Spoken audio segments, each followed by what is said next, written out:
Please give me some background of your desire to make this movie. Why did you decide to make a movie in Sanskrit?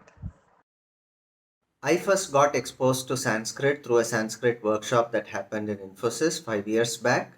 I learned that there were no contemporary popular products in Sanskrit. So I got the idea of making Punyakoti in Sanskrit, which, being a cinema, will engage not only the audio visual faculty but will also engage the emotional faculty of people, and therefore it would be the best medium to take the language to the masses. This is the largest crowd-funded animated movie if I am not mistaken. Please tell us about how you managed to reach out to so many people and convince them to help, particularly for the cause of Sanskrit. When we decided to run a crowdfunding campaign for Punyakoti, what we did was we engaged a professional agency that could run a very focused and targeted social media campaign. Uh, being Vishwari being a very respected crowdfunding platform, that also lent us credibility. Endorsements by Sri Mohandas Pai and having names like Sri Ilayaraja engaged with the movie also got us more credibility for managing the largest crowdfunding campaign. And that became the basis for a lot of people to uh, put their faith in the project and contribute to it. Please tell us about your experience with Ilayaraja sir. Ilayaraja sir is a big musical genius. He took very little time. He just saw the movie and he immediately knew what kind of music would be appropriate for which portions of the movie. And it was an absolute joy to see him at work and to have how the way he kind of could bring so much life into the each and every frame of that movie. Just watching him work itself was a great experience. It was my lifetime dream to first of all, even seeing him was such a blessing. But to work with him, I think I must have done some good deeds in my previous birth, and that is why I was able to get this blessing from Sri Raja sir.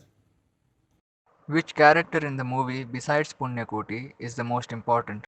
All characters have their place in the script, but there was an imaginary character called Gopaji which I introduced, who is like the Sutradhar, who is the only person who is against popular movement in the village where Punyakoti lives, to actually bring in some sensibility into the people.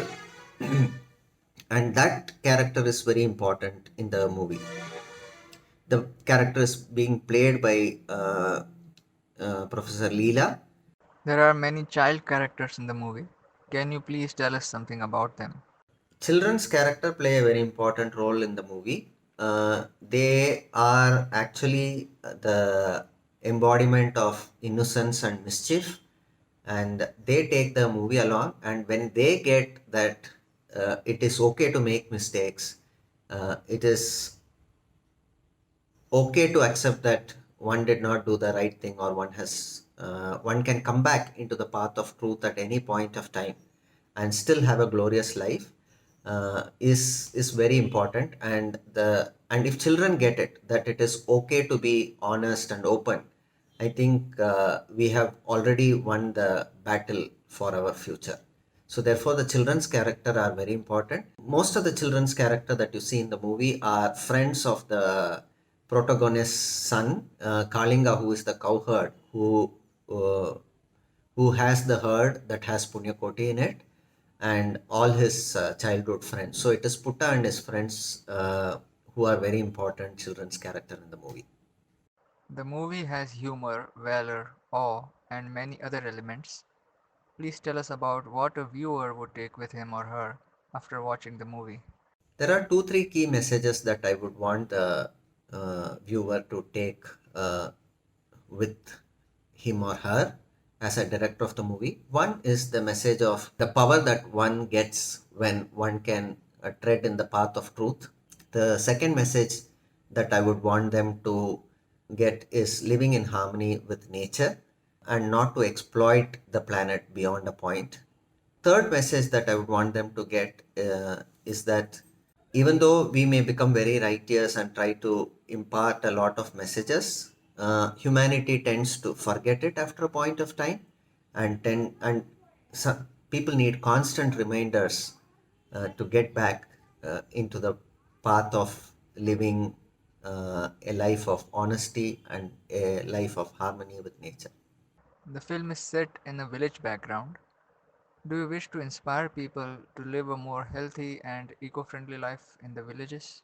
I don't know if anybody would go back to the village or live a eco-friendly life just because they watched a movie. I don't think movies have become that powerful that they can actually bring this kind of transformation.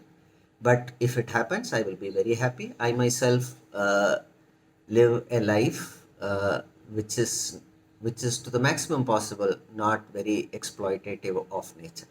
What results do you wish to achieve with the movie? This movie is for people who are non Sanskrit speakers. That actually brings a large part of the world into the audience pool. This movie, the result that I want to achieve with this movie is that people should be able to watch, enjoy this movie, and carry back a sense of familiarity with Sanskrit. They would be able to relate to the language in a much more friendly way and feel that this is a language that they can listen to and can understand and can relate to. And that's the result that I would want to achieve with this movie.